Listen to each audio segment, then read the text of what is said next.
Good morning, afternoon, evening, everybody. I am Gunnar Rios, and welcome to another episode of the Logical Gamers podcast. I'm here tonight with Mr. Blanca Kong and Mr. Esoteric, and we're going to three-man some articles for you tonight.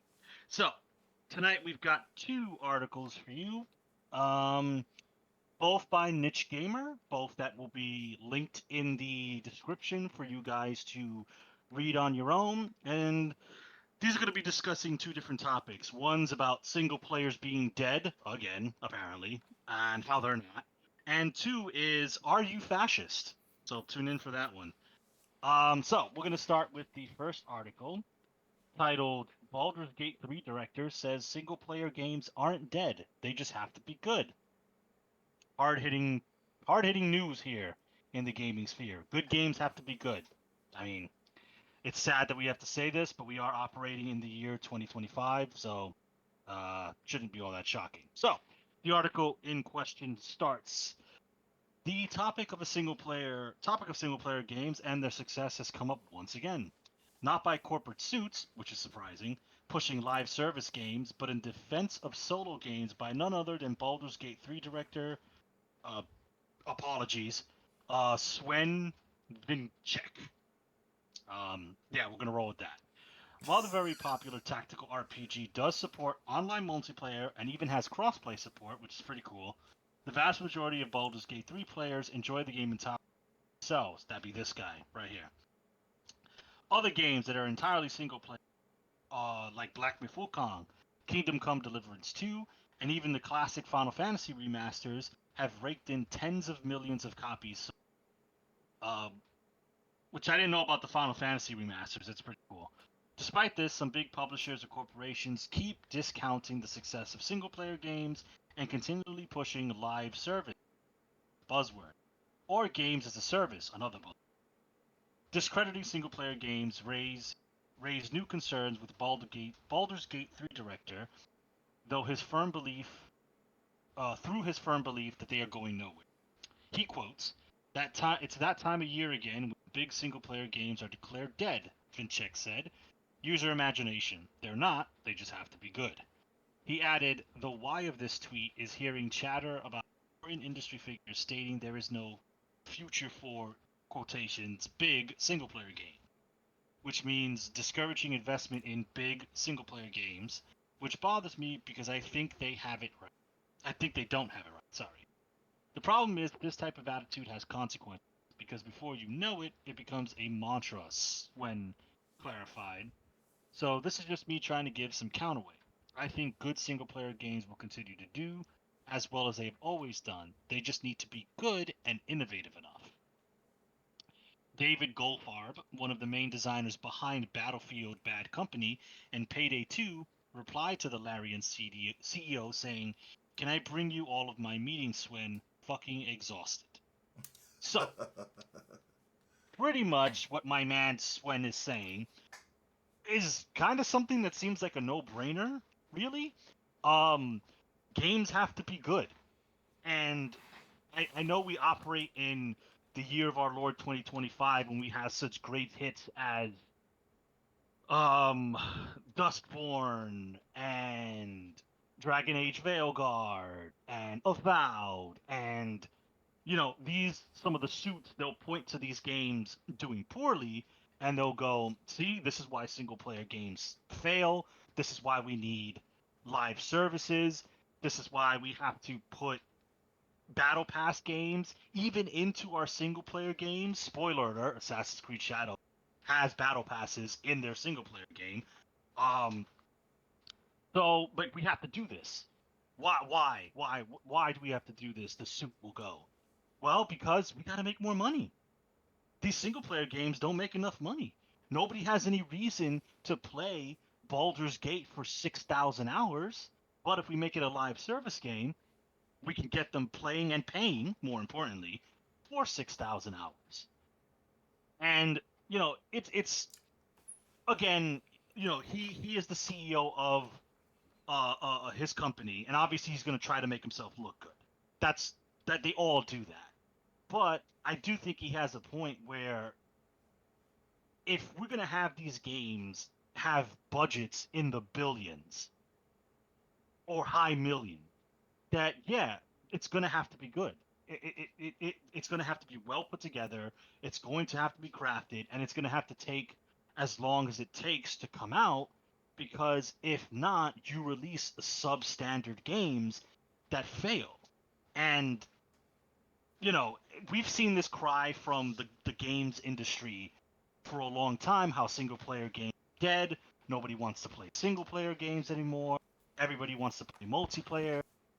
And to sit here and say that single player games are like the dominant heavy hitters would be incorrect. We just look at games like Marvel's Rivals, that is a multiplayer hero shooter game, and that thing's just has a huge player base and is making all types of money.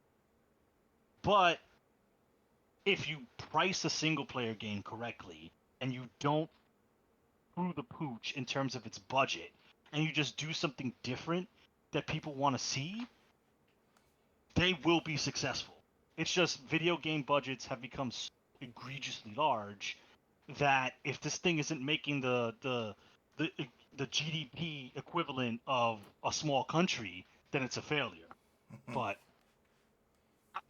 as a single player lover myself, as a guy who primarily plays single player games, I'm all for more of them succeeding. And if that means I get less of them over the year, but every single player game I get is a high quality title that I can play for, you know, let me say 60 to 80 to 100 hours, and then makes me want to come back and do a new playthrough. To me, that I will throw as much money at that game that needs to be thrown, because to me that's a better investment than sinking money and time into a live service game that when that goes, all of your time and investment is gone, and it means nothing because it might as well. So anyway, that's the crux of the article. That's my initial opening thoughts on the state of single player games and why I don't really believe the whole hype of single players dead. It's not. They just have to be good. So, with that being said, gentlemen, what are your thoughts? I know you guys play a lot of single player player games too. Okay, sorry. You play a lot of them, and you have your favorite single player games that you've sunk hundreds of thousands of hours into. So, thoughts? Let me hear them. Oh, all right. I guess I'll go. TLDR, I absolutely agree with Swen Vink. Like single player games just have to be good. No matter what you make, whether it's a single player game, a multiplayer game, a fighting game, etc., etc., at its core, if it's not good, people aren't going to like it. Okay, so if like the corpos are pushing towards live service games, like, oh, this is why single player games are bad because look at this or whatever. If you look at live service games, there are some that aren't good. I mean, Concord was one of those hero shooters, and it tanked in like the first week, if I'm not mistaken. I know we had a topic on this, but I don't remember the exact time frame as to which it plummeted. Um, when it comes to creating games, pretty much it's kind of like building a house, right? If you build a house on a shitty foundation, the entire house is going to be shitty. Plain and simple. And in this case, the foundation for games is good gameplay. And what does that mean? You know, having a player be able to interact with said character or said avatar, going through adventures. Another aspect, at least for me, would be less hand holding, when it comes to single player games. Less, telling me what to do. Allow me to solve the puzzles. Um, uh, the games don't necessarily have to be super lengthy. We grew up on games that maybe single player wise they were like maybe 3 to 5 hours, give or take. Like the first Mario's that came out, if you knew what you was doing, you could beat it in hours. Sonic the same thing, probably even less with how fast the gameplay is. Um, so like I don't understand why companies don't understand this concept. Like, you're allocating all these funds into a game and focusing primarily on the graphics, because there's a lot of beautiful single player games out there, but they're just, they're not good, not because of like not because of it being a single player game, but because it's just the content within it is just not good. Um, so I don't understand why these companies don't understand that concept. Um, Anything that you build, you have to put your heart and soul into it. You have to make sure that, idealistically speaking, that it's something that resonate with the fan base. Anything that you make, if you understand games, which a lot of CEOs don't, like, gameplay is the essence of a game, and that tends to shift in different genres. You have the Telltale games, who where their focus primarily is to have you go through the game in the means of a book or whatever, and you determine your choices based on that. Other games like action adventure is on the action. You might drizzle a little bit of reaction commands here and there, but mostly the action has to be there. It can't be, you can't have like 60% story and walking through cutscenes and whatnot, and only 40% gameplay. That's not going to resonate with a lot of people. At least for me, coming from a time period where there wasn't that many cutscenes to begin with, and as the panelist knows, and for those of you who've been tuning into the channel, I am a story guy. I do enjoy a good story within the game, but that is the icing on the cake. You know, that for me, that's icing on the cake. The cake itself, which is the gameplay, has to taste good, and whatever ingredients you add extra to that cake, icing or whatever else, what you call them things, sprinkles or whatnot, that's everything else. That's all the other stuff. And I just don't get why they don't understand that concept. Um, I haven't played any of the games that were mentioned, like Black Myth Wukong looked interesting. I don't know anything about Kingdom Come Deliverance 2. The Final Fantasy remasters, I played the first one for a little bit and then I kind of stopped. The second one I didn't get to play, although I do have. Um, but there must be something there for them to be good if they raked in tens of millions sold. So I would suggest that the corporals kind of look at that to determine what is it that they're doing.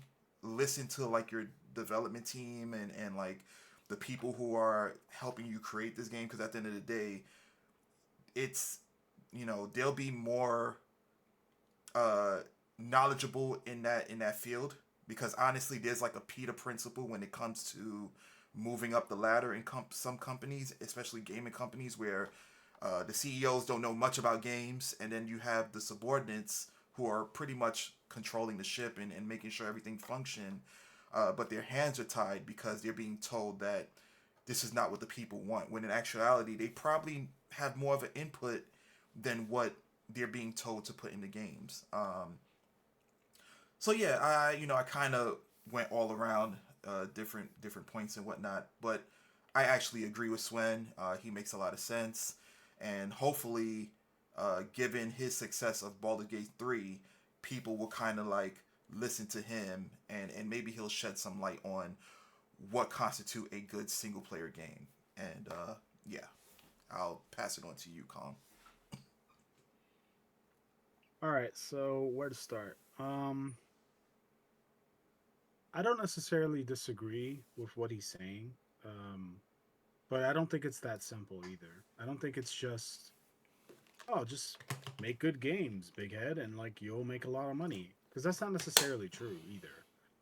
If we look back at the 2010s, the 2000s, and to some degree even the late 90s, I mean, even earlier than that, mid 90s in the Super Nintendo era, there were plenty of amazing games that were discovered much later in their life, way past the point where those original publishers and developers were in line to make money from any sales linked to said games, and that there was reasoning. There's reasonings behind that. There's bad marketing Mm-hmm. and oversaturation in the market.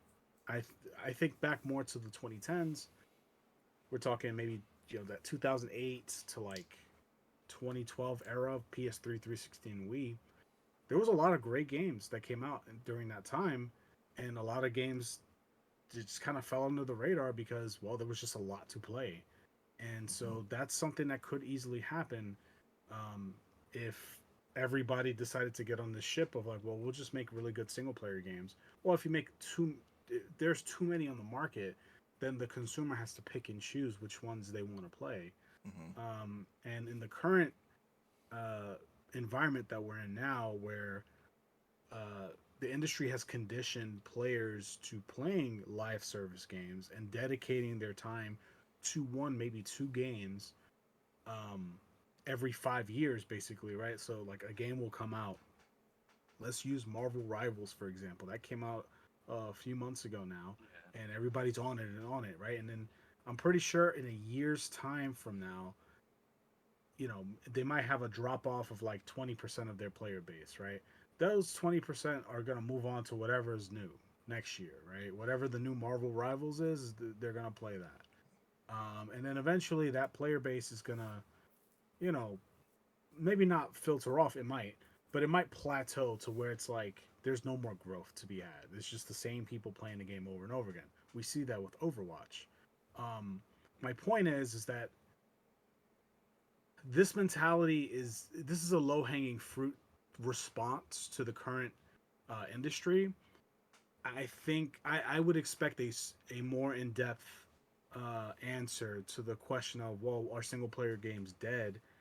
Well, and his answer is like, well, no, just make them good. And it's like, yeah, sure, that's very easy to say, but in practice and in reality, you can make a great single player game and it doesn't perform, even though it was as good as it could be, given the budget, given the time, development time it had, or whatever. It's just it came out at a really unopportune time, and this other game came out and ate up all the sales that it would have had otherwise, right? So it's like, I don't know. I feel like it's easy to say that, especially from a position of, well, you just came off the heels of a really successful game that took you almost 10 years to make. It's like, well, is that really feasible in the AAA development space for other companies? Probably not, right? Like, how long was Baldur Gate in beta? Like, it was in beta for a long fucking time, in early access for a Yeah, for really a long time. while. So like, not all development studios have that luxury to, or have the passion to stick to a project for that long. And investors and companies that, publishers don't, these company any company really is based off of making money, and time is money. And so if a project takes too long to get to a point of completion, they're gonna kill it because it's like, well, I'm losing money on this. And maybe they're using other metrics like, social media likes and views of, of trailer videos to kind of gauge what sales could look like, and maybe they're not impressed, and they're like, you know what, your game isn't wowing anybody, right?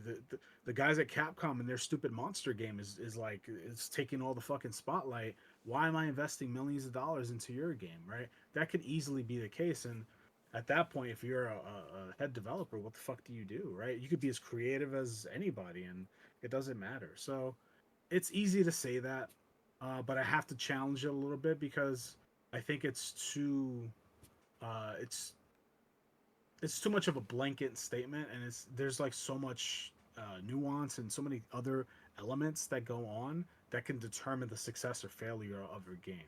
So my last point, and you guys can respond or disagree or whatever, but Mm. like Space Marine 2 came out a few months ago, and that game did incredibly well. But if we're being honest, if Space Marine 2 came out in 2011, it would not have done as well because the market was very different then. There was a lot of Space Marine 2s available then. And so these games are only doing great now because the market is fucking, there's a drought of of good single player games. We don't get them as often because everything wants to be a cinematic experience or some fucking mobile game, free to play bullshit. Like that's what the market is saturated with, and so now everybody's pining for like single player, right? I, the same would be true if it was the opposite, right? I can remember back then, more people were like, "Man, I wish this game was online multiplayer. Oh, I'm tired of single player." I remember hearing that shit back in 2010, and now it's the reverse. Oh man, I wish the game was single player. So it's a the grass is always greener kind of a thing. So I don't know. I don't listen to a lot of this stuff because I think about it and I go, well, would you be saying that if the circumstances were different? I don't think so. So I don't know. I just play what I like and I stick to it and I let people play whatever garbage they want to play. If I think it's garbage, and that's my opinion. If you really like, you know, what's it called, live service games, then cool. That's your deal. Whatever. I'm not gonna like sit here on the side of the street preaching the good word of a single player life. It's like whatever, like do what you want. And if that means that the single player games no longer become a thing, then so be it. I have a backlog of games to go back to. So that's where I'm at. Hope that makes Right. sense. Yeah, no, I Yeah. get what you're saying. Um, so I think when you could be right in the fact that he's saying it because he is, he has a game like Baldur's Gate 3 in his portfolio that, he had the luxury and the investors gave him the grace period to let the game cook as long as it did, and in that case, their investment was justified because the game did gangbusters and they definitely made their investment back and then some. I think this goes back to um, these game budgets just being so high. There is no room for failure anymore. I think about like double A games like Triangle Strategy, games like Bravely Default 2. Um, those sold like 500,000 units in the first week. Now, any other game company would look at that and go, "That's just a fucking failure. That's a monumental failure." But I think because the budget was appropriately set for games like Triangle Strategy, that 500,000 copies sold within its first week of existing was groundbreaking because the expectations were set medium and they were exceeded. These games have such huge budgets that nowadays they can't afford to fail, which is why live service games are a thing. Because let's say the initial launch is not, red hot. Okay, we can maybe bump it up. We'll hype up the 2.0 update, and then we'll get that hyped, and we'll have skins, and we'll have gun animations or whatever to bring people in. A single player game, you only have really to make that impact. If it doesn't make that impact, it doesn't make it. But I think if we just lower the budgets of these games and have more reasonable expectations, you could have solid single player games that don't hit like the graphical heights of a game like Last of Us or Ghost of Tsushima, but they will do good in their sphere. So you are right, Kong. I do agree. This guy might be, he's sitting at the top of the mountain and he's just clouds and go, wow, was that? But I think if we just had lower goals for these games, especially single player games, and maybe if there are fewer of them, the ones that do come out will be quality and they will succeed because people will go back to these single player games over and over and over, and their success is measured in years, not months. And I understand the suits don't want that because they don't want to see profits in years; they want to see it in months. But so that was my rambles about it. What's that, so Terry? Do you have anything to add? Um. Yeah. I mean, yeah. Kong Well, apps. before just real quick, Yeah. Gunner, you were cutting out a little bit there, so I don't know if Ooh, you want to adjust your settings, or okay, maybe unplug your mic, replug it, because I don't want you to get into another yeah. uh, thing, and then Okay. and then we What? get like 90% of it.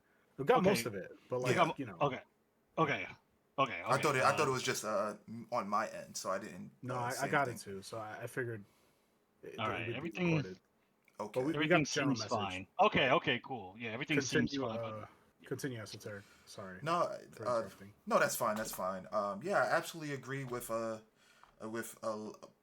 lot of Kong's points. There are a lot of variables in which that I didn't, kind of look upon when making my statement pertaining to, his, Vink's statement or Swen. I'm just gonna say Swen statement about games being good, but he is sitting on top of the mountain at this moment. Baldur's Gate 3 is, highly successful.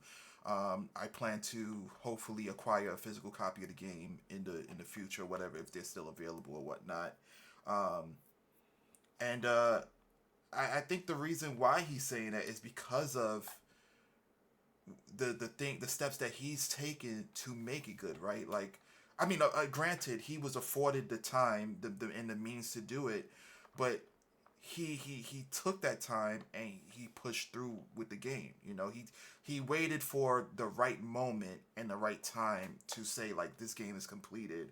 Whereas a lot of the suits will rush games before they're ready for until they're up until no, I'm sorry, they will rush games before they're ready to be deployed, right?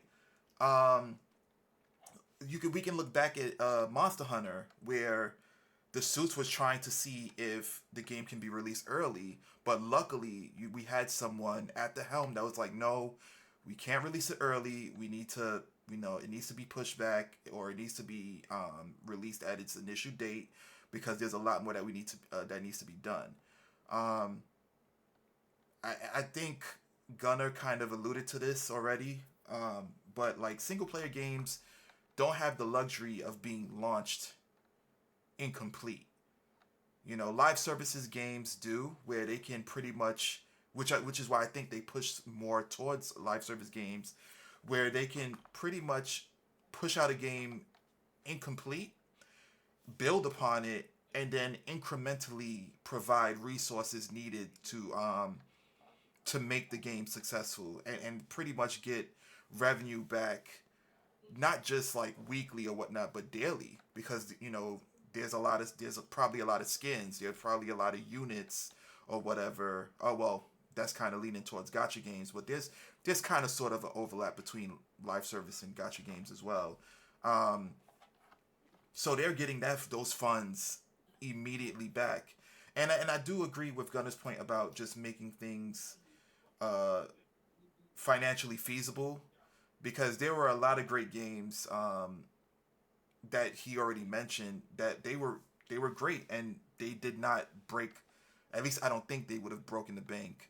Um, and then also to add to that, the indie field, where there's a lot of successful titles in the indie side of things. They're making, not crazy sales, that the suits are expecting, but they're making good enough sales where it's like, okay, we got our game is successful enough for me to keep the business afloat. So I don't know, man. I don't know. Those variables are definitely a lot to consider. I think that if Swen wasn't on top of I guess the game, the food chain or whatever, where he's like he has a successful Baldur's Gate. I think he'd probably have that same sentiment. I think if the game wasn't successful, he'll probably look within himself and the team, and pretty much say like, well, how can we make this better? If we were to make another game, what can we do that we failed with Baldur's Gate 3? Um, I don't know if he was the person that was leading Baldur's Gate 1 and 2. I'm not sure. no, Oh, he wasn't. Okay. yeah, those are Um, also very old. Those are like OG PC, so they're very old. yeah, because I wasn't sure if he was like leading the charge with those games, and I'm not certain as to like how well the sales were for those games too. Um, Well, that's a different time because that was like when gaming was not nowhere near as mainstream as it is. that's true. So I'd assume they were successful because there was a Baldur's Gate 2. Hmm. Um, but I don't have any like hard numbers for you because it was a while ago. Yeah, I'm definitely gonna look this up if they even have anything there. Hopefully they do. We'll see. Um, but yeah, I think he would still say the same thing. At least I believe. I can't confirm. We don't know, but I think he would most likely say the same thing and kind of reflect on if Baldur's Gate was bad, that what can we do to make the game good. I don't think he would immediately resort to, oh, it's bad. Yeah, it's not a live service game. That's why it's bad, or um, all the other stuff that people say when their games aren't that good and whatnot. But yeah, that was pretty much like my response to that. Alrighty. Anything else from anybody before we move on to the second article? No, I guess we could move on. I don't want to linger too long on this one. All Okay. right. So second article is again niche gamer. Um, Helldivers 2 director discusses role-playing fascism. It's fiction, quote unquote. So this should be a good one. The director of Helldivers 2, Johan. Oh my God, these names. Plisdet. Oh boy, Johan. Has been on social media responding to an article regarding the totalitarian themes in Helldivers 2. As discovered by PC Gamer, Joan, I'm not going to try, recently spoke at the 2025 Game Developers Conference in a panel called Helldivers 2 Capturing Lightning in a Bottle. During this panel, the Arrowhead CCO discussed the fantastic trappings of Super Earth. One line in particular stood out where he says, "We asked ourselves, could we brainwash an entire community? Would they? Oh, Would they be well?" you kind of broke up there, Oh, Gunner. sorry, I did reset it. Okay, so I'll repeat what we. He quoted, "We asked ourselves, could we brainwash an entire community to fight for a fascist state? Would they? Would they be okay with that?" And turns out, yeah, actually. So the next paragraph. I'm gonna read a little slower. I don't know if it's like me reading too fast is making it spaz, but I'll slow down a little bit. The line has since been taken out of context of tongue-in-cheek role-playing, with some claiming that Helldivers 2 manipulates players into being fascists, despite openly wearing its sarcasm on its sleeve. For anyone who's played Helldivers 2 for more than 5 minutes, they ought to know that the democracy, quote unquote, of Super Earth is just as legitimate as the democracy of the Democratic People's Republic of Korea. Since the article released, Johan has been responding to fans and critics, pointing out that it's strictly roleplay and that it can be fun to be the baddie. He goes on to point out that gamers are smart and can tell fiction from reality when playing games as stormtroopers, Nazis, and etc. So, yeah. So this one I think is a symptom of again current year, where if anything is predicted in a style that is quote unquote bad or not politically correct, then is it something that we should be allowing people to play? Because there are certain demographics in our society that believe people are so stupid that they cannot differentiate fact from fiction, and they have no imagination to put themselves in the boots of a unequivocally bad person and go, "Oh yeah, this guy's bad, but it's a video game. It's fiction. I can differentiate between the fictional video game and the real world." And again, fascism is one of these words that gets thrown around a lot, especially current year, especially in the US. It gets thrown out a lot. If we believe everything that we see, we are currently living under a fascist. I don't feel it. Maybe I'm one of those stupid people that these people are talking about. I don't know. I've been called worse. So, but I do agree. Like you can play as a bad guy doing bad things, and the average person, maybe more so less than before, is smart enough to differentiate that this is just satire. It's overhyped. It's hyped up to be this thing, but I know it's fake. So they do this a lot with because I'm pretty big into Warhammer 40K. They say the same things for 40K. Oh, the Imperium of Man is racist. It's fascist. They're xenophobic, and it's like, yeah, yeah, they are. They are. They live in a world where demons exist. They live in a world where giant orcs want to kill them. Various things want to wipe out humanity. So yeah, they kind of have to be a little racist. They can't be kumbaya. Let's all talk it out, and you know, let's build more youth centers for the orc kids so they don't kill people. Like that's not how it works. But it's a fantasy world, and I never want to go out and commit genocide just because I finished reading a Warhammer novel. It's not how that works. So this is stupid, and the fact that it has to be mentioned, and the fact that, surprising nobody, his comments were taken out of context to make it look like he is making a fascist game to promote fascism is fucking retarded. But this is where we are in current year. So, I hope you guys got all that because I'm not sure what's going on with my thing, but that's my that's my intro. I will No, pass it to you guys. all of Yeah, that went through from my you're end, Okay, good. so you're good. okay, because technology is not being friendly to me tonight. So, um, okay, that's my intro. That's the article. So, what do you guys think? Thoughts, comments, concerns? Hit me. it hmm, it's really unfortunate that we have to deal with this in games today. This has always been an ongoing thing where, especially in the gaming sphere, where certain things that are outside the norm, um, people would perceive it as it being impressionable on others.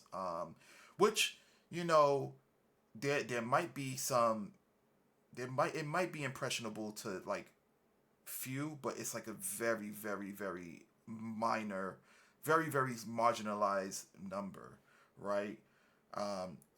When I read this article, I just started immediately going back to thinking about the scrutiny that Mortal Kombat got when it first came out because it had blood in it, and how people thought that because Mortal Kombat was so graphic and they were like doing fatalities and things like that, that kids and people will go about doing the same thing. Um, and it's like, my issue with this is that you guys are always pointing fingers at video games, but you're not pointing fingers at other media that does this, right? Like, let's say if Helldivers 2 was a book, would it get the same scrutiny? Or would, you know, what's his name? Johan, would he get the same scrutiny for the comment, the tongue in cheek comment that he made? I really don't think so. I don't think that he would have gotten it. But because it's a game, people are just going to insert themselves and say, "Oh yeah, you're trying to push some type of hidden agenda." And to me, it's really ridiculous. You know, it's getting very, very exhausting. This whole back and forth conversation about, oh, games have these subtle things that will brainwash people, and on the other side, people are saying it's just a game. It's no different than any other form of media. It's no different than a movie that would promote fascism. It's no different than a book that will promote this type of stuff. It's no different. It's just another form of media where the interaction is different, where you're not using your eyes to read. Well, for the most part, you're not doing that. You're more so utilizing a controller um, to move a character around and whatnot. Um, so I don't get it. I don't understand why people are so fragile. Um, this is why a lot of comedians and stuff can't make jokes about certain things because people take things to heart, and it's like, if we all as a collective have the ability to discern the differences between what is deliberate and like what is satire, we pretty much live in a much better place, a much better society. Um, I yeah.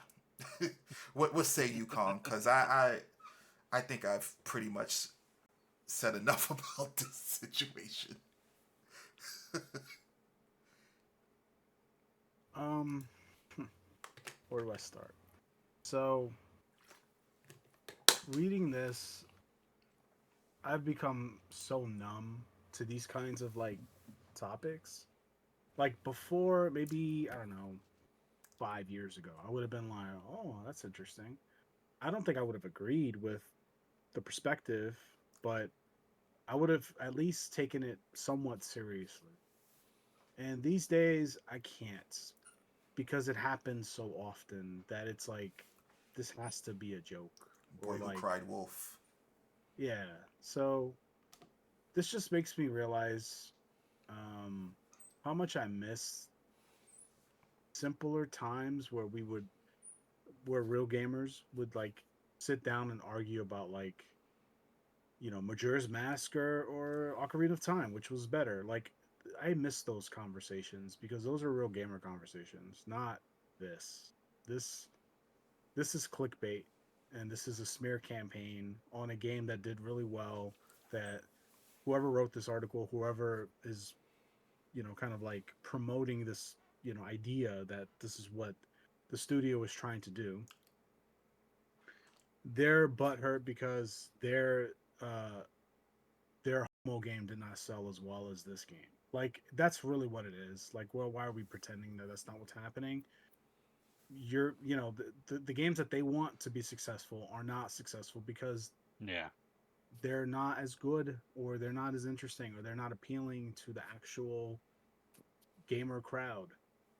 And so instead of being better, to reference the first article, and just making good games, they go on a smear campaign.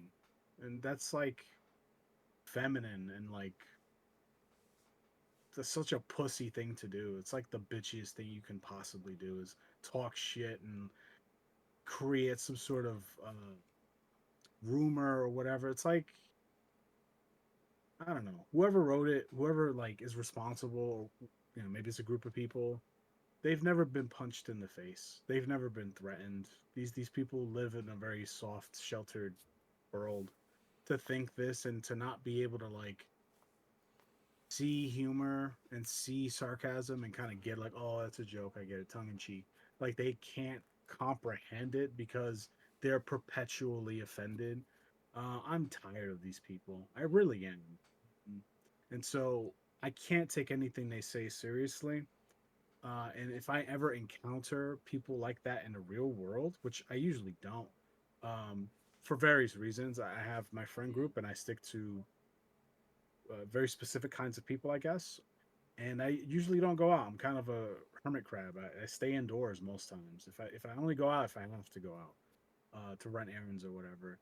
And so there's very little opportunity for me to encounter people like this. But in the few times that I have, um, depending on how I'm feeling that day, I either become very aggressive and challenging everything and very just on them, or I just walk away and I just ignore them. Even if I come off as rude, I don't care. Like I can't express how little I care at this point in my life and in 2025 in the current landscape that we're in. Maybe 5 years I would have cared. Maybe I would have, taken the time to hear you out.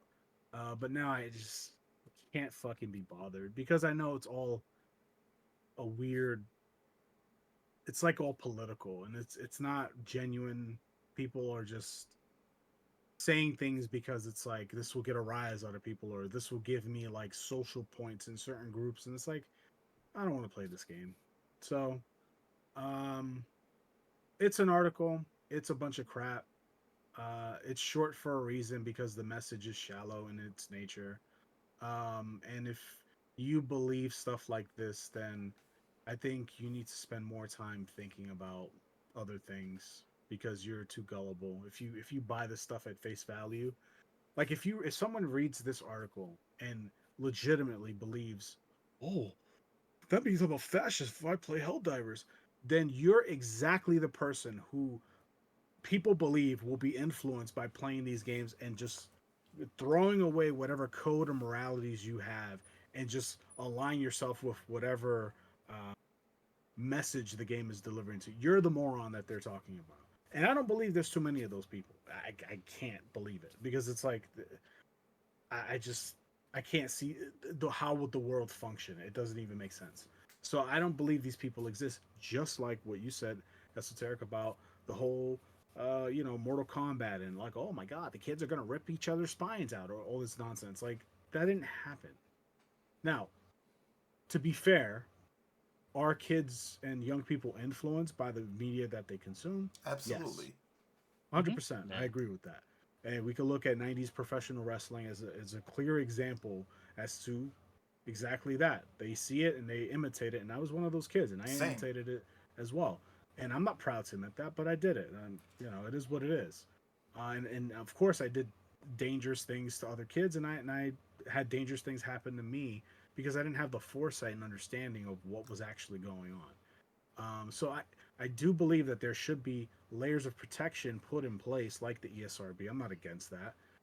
I'm okay with that, right? Yeah. And I'm okay with limitations existing, but there is a line in the sand, and I feel as though articles like this, you're overstepping. Like you're creating new arbitrary lines because you're either butthurt or like you want to drive some sort of political vehicle that's opposite to this. When to me, this isn't a political game. This is just a game, right? And it might be political in nature, just like Metal Gear is. There's politics in that universe, but Hmm. it doesn't have to reflect reality. It might in some cases, and maybe there is a message there. I don't know, but it is a game. It is first a game, and so when I watch a movie or I listen to a song or something like that, there might be a message there, but I'd be hard pressed to believe that people are radicalized, from 0 to 100 from playing a game, reading a book, watching a movie, or listening to a song. I feel like that's just crazy to me. But maybe I don't know. Maybe Yeah. I'm mistaken. But that's my stance, and I felt like I rambled there, but I'm trying to fill time, and I felt like maybe that was relevant. No, So no, you're absolutely right on the money with that. And to your point about the whole wrestling and whatnot, yes, kids are absolutely impressionable, but I think they are, they are mentally strong enough to understand the difference between if they were playing a game like Mortal Kombat versus watching wrestling. I'm pretty sure after the first time you did that move or whatever, you was like, okay, this kind of hurt. We need to chill out. We need to play a little softer or whatnot. Kids in nature do a lot of like dangerous things in terms of like playing, jumping over stuff, climbing trees and things like that. Wrestling was just another form of that. But most cases, like, I would say 98% of kids don't go around talking about like if they play Mortal Kombat, they're attempting to rip someone's spine out of their ass or whatever. Like no kids are looking to do that. You know what I'm saying? Um, so yeah, there's I don't know, man. I just don't know. And the funny thing is that it's the adults that are like super susceptible to this stuff because they're constantly pushing out this these statements. They're constantly pushing out these opinions, and it's like just say you don't like video games. Just say you don't like video games because there's other medias that do this. Like from what I know of Helldivers is pretty much a spoof of Starship Troopers. I think that's pretty much what it is. Like Hmm. you're a bunch of troops. You're fighting these bug species because they're threatening the planet or whatever, and that's about it.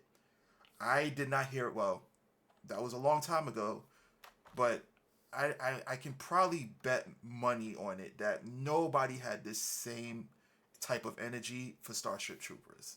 They was like, oh, it's amazing. Look at the graphics. Oh my God, Carmen, she's cute. Like, I remember her because, yeah, it was true. It was absolutely true. But Well, I think you're right because times were different, and anybody who held these opinions didn't have a platform to express it on. that's So true this too. message didn't leave very far. Like it didn't. These people didn't have access to magazines or newspapers or radio or anything like that. So what the internet does is it gives wackos a fucking platform to relay their message on, and so more people absorb it, and so more of these wackos connect, and so they kind of build a little community, and so they have a little bit of a footprint online. Just like we're able to make this, we don't have any fucking radio experience or anything like that, or True. credentials in TV. True. Yet we have a show, and it's not successful, obviously, but we do it because we're doing it for fun. But we're able to put it out there, and it's accessible to anybody who wants to watch it and listen to it. So it's the same thing. Yeah, you're absolutely right in that regard. It yeah, and another thing too that I would like to add is that some of these people who write these things probably don't even believe what it is that they're saying. They're just putting it out there just so they can get a reaction. Much like the videos that we see nowadays on social media, where most of them are fake. They do these extreme things, these extreme prank videos and whatnot, and then play victim when someone takes it seriously because you're bothering them. You're literally bothering them, and then you complain about them coming at you the way that they are. Um, I think that this is also some of the individuals who are doing this. This is a means to just get a rise out of the community who actually enjoys this game. Because I've heard a couple of things about certain games where it's like, oh yeah, this game is trash out of nowhere. Somebody will say that, and then people will go off on a tizzy on that person because of the fact that they said what they said. So, yeah, um, yeah. Uh, What's your take, Gunner? Because I kind of like. so no, yeah, yeah. So I think this loops back to what I always say, or what I say a lot when it comes to the episodes that we film. Again, these are people who never had any intentions of playing Helldivers, Mm-hmm. don't have a console to play it, don't have a high-end PC to play it. They're doing it on Twitter, on their subsidized phones because it's free and it gets them that dopamine hit when someone gives them a like on their post. That's what this is. That's all it is. The people who play the people who play Helldivers, who support it, who buy the cosmetics, who bought the game, they're having fun, and they know that they're not going to be swinging Seek Hiles after they finish the session of fucking Helldivers. They're not doing that. Again, these are people who are never going to play this game, who are never interested in it, don't have the ability to play it. They don't know what the concept of fun is. They have no friends to play with, so their friends are social media because these are the people who give them validation. That's all this is. Um, so yeah, that's pretty much that's my final thought on it. It's just like this is stupid. It's being done by the same people who hate fun, who hate games like Baldur's Gate 3 because um they don't want expectations to be too high, or they don't want gamers to be expect this type of quality in their games, which is a real thing that was said about Baldur's Gate. Don't Could expect could you elaborate games to on be like that? this. Could you elaborate on that? Because like what what do they mean? Like, don't expect games to be this good in quality. Basically, yeah, it's exactly how it sounds. There was a lot of mainstream game journalists, IGN, Kotaku, the big legacy media, quote unquote, who after Baldur's Gate came out and it was just such a successful single player game with tons of role playing elements and great characters, great voice acting, and all for a normal price. It was $70, which is better or worse, the new normal when it Mm-hmm. comes to video games. There were a lot of articles that came out that were basically telling people, hey, we shouldn't expect this to be the norm because games like Bethesda, studios like Bethesda, EA, Ubisoft, Warner Brothers, they didn't want to do that. They didn't want to step up their game to match Baldur's Gate. So they basically told people like, hey guys, exception to the rule. This isn't normally how it is. So, maybe don't expect games to be like this. So, yeah, that was a real thing. That was a real talking point back then. And it's the same people who make articles like this Helldivers one, not specifically the niche gamer one. I just want to clarify that because the niche gamer one is just reporting Yeah. what is going on. A lot of this came from people taking his comments at the game developers conference out of context. And niche gamer is just reporting the hoopla behind it. But there are people in legacy media who will make these clickbait rage inducing articles because their relevance is waning and this gets people to click on their article. So, yeah, I mean, I don't think any of us were going to lose our shit over this.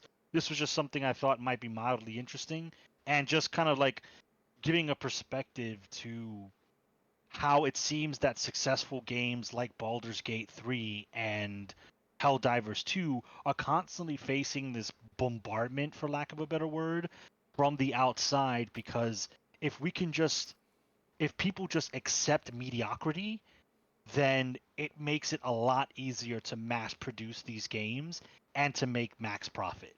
If you're not expecting anything great from your video game or your media of then you will accept mediocrity, you will accept slop, and you'll pay top dollar for it. So they want to shoot down any rising stars like Baldur's Gate, Helldivers 3, Monster Hunter, because if people go, wow, these games are really good, I want more games like this, they might look at games like um, Assassin's Creed and Avowed and Dragon Age Veilguard and go, you know what? Maybe I don't have to put up with this. Maybe I don't have to give you top dollar at launch to play this when you're just so mediocre. And that's being nice. So that's what this like that's kind of what I wanted to show with these articles that this is when good games get bombarded by disingenuous people, you have to look past that and you have to do some critical thinking and go, okay, why are these games so regarded and why is there another side of people that seemingly wants to see this game fail at every turn and don't want to see games like this exist. So I think I think that's it. I think everybody said what they needed to say. So with that, I will begin the wrap up process. So, ladies and gentlemen, boys and girls, thank you very much for listening and watching to our podcast. I hope you, the listeners, enjoyed the topics we had. I hope the topics were good for you guys. It was, we worked with what we had, and I think we did a good job with it. So, anyway, if you like if you like our podcast this evening, and you haven't subscribed to us, make sure you do that. Make sure you subscribe, like, follow us, give us a comment, let us know what you think. Do you think Helldivers is fascist propaganda and we're going to die because of it? Do you think Baldur's Gate 3 is overrated? I don't know. You might think that. I don't know.